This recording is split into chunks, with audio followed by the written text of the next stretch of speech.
No mikä on sun noloin juttu? Mä tiedän tasan tarkkaan. Kerro.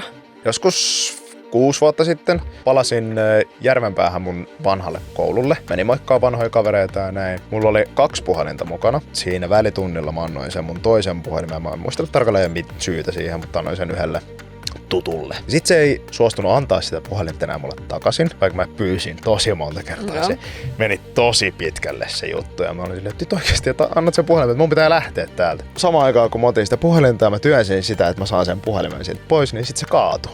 Ja siinä on tosi paljon ihmisiä, niin sit siitä syntyy heti semmonen, mitä, oh my god.